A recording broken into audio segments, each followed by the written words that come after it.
Hello, my name is Miss Swanson, and today I'm going to read for you Rainbow Fish and Friends, A Fish Story. This book is based on the best-selling books by Marcus Priester.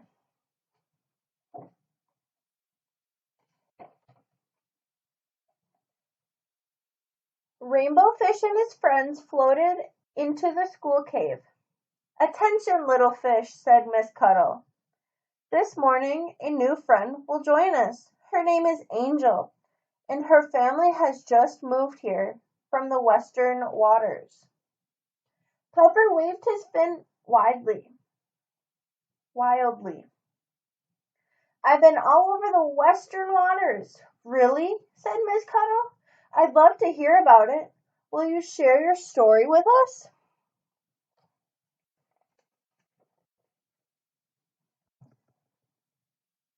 "You've never seen anything like it," said Puffer. See, that's Puffer. "That does sound interesting," said Miss Cuddle. "But could you be a bit more specific?" The water The water is this weird purple blue," he said, "and the plants are so huge. They grow from the ocean floor all the way to the surface. And the rocks are in crazy gigantic stacks. They think maybe some giant lobsters piled them up a long time ago." "Really?" said Miss Cuddle. "Well, that's all we have time for now. I see. Our new friend is here."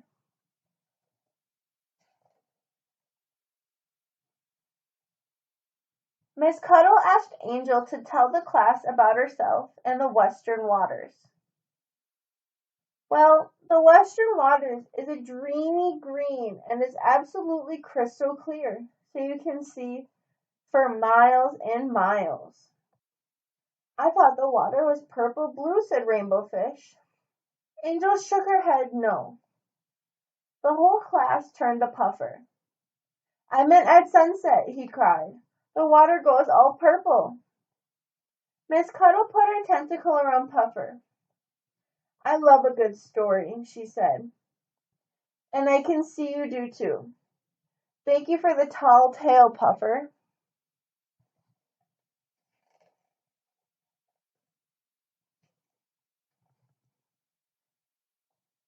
After lunch, all the fish went to play near the sunken ship. "Come on, Rainbow Fish," invited Angel. "We'll show you around." "Hey, Puffer," said Tug. "Tell Angel how the ship sunk." Everyone loved the story Puffer had told them of how the ship sunk and had come to the rest outside of the school cave. They all cried. They all circled around him, chanting, "Go, go!"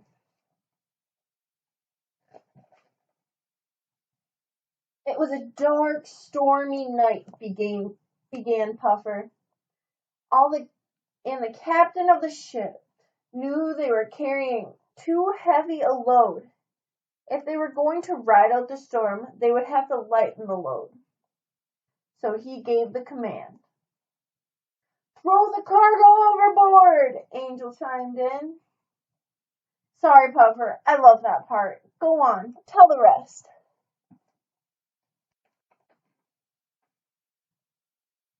"How did you know that?" asked Rainbow Fish. "It's a famous story," said Angel, "about a sunken ship in the Butterfly Reef.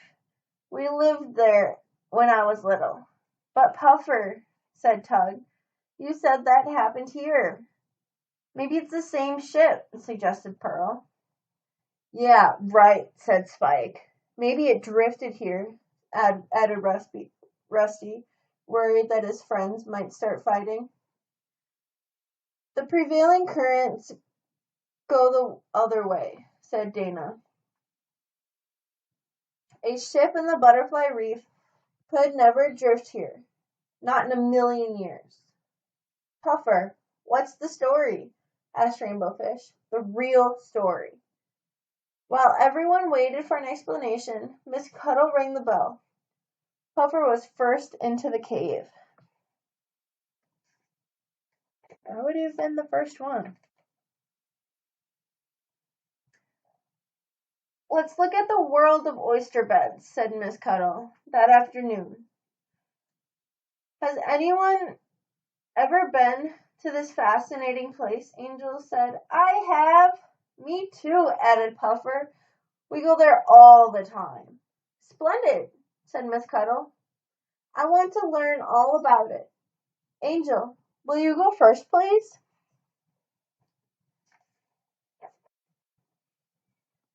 They're quite beautiful, said Angel.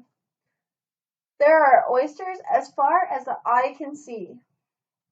And if even the teeniest, tiniest little grain of sand gets inside an oyster, it makes a pearl. The only problem is, it's terribly difficult to find a pearl. I looked and never found a single one. Why can't she find one? I found a pearl, Puffer said. I found a whole bunch, hundreds. Miss Cuddle smiled. Look at my 8 tentacles, Puffer. Now let's try to imagine 12 octopuses. We would have 96 tentacles altogether. Almost 100. So how many pearls did you see? Well, maybe it was more like 10 or 9 or 8.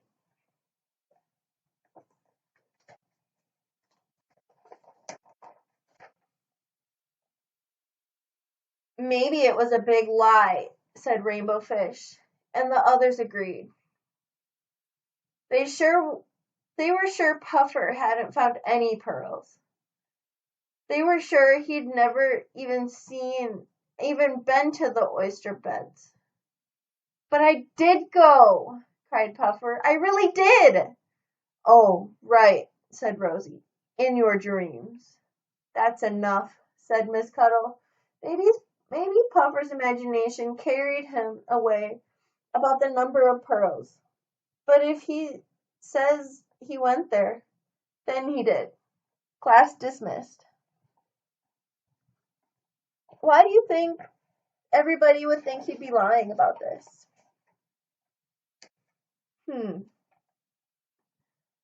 The next day, Miss Cuddle asked if anyone had anything for show and tell. I do, said Puffer. Everyone groaned. Then Puffer held up something in front of the class. It's so shiny, said Rainbow Fish. It's huge, said Spike. It's true, said Pearl. You really did find a pearl.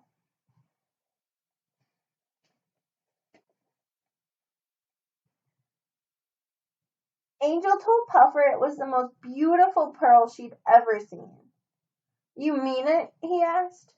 You've seen so many. I bet you're exaggerating. I'm not. You're the one who does that, she joked. Puffer smiled. You're right, he said. I'm the biggest exaggerator there is. Want to come over after school? She asked. I've got a fabulous book about sea stories we could look at. The one with the sunken ship story? Asked Puffer. I've read it 1,000,000 times. I'd love to come over. The end. I'm so happy you guys read this book with me. Bye.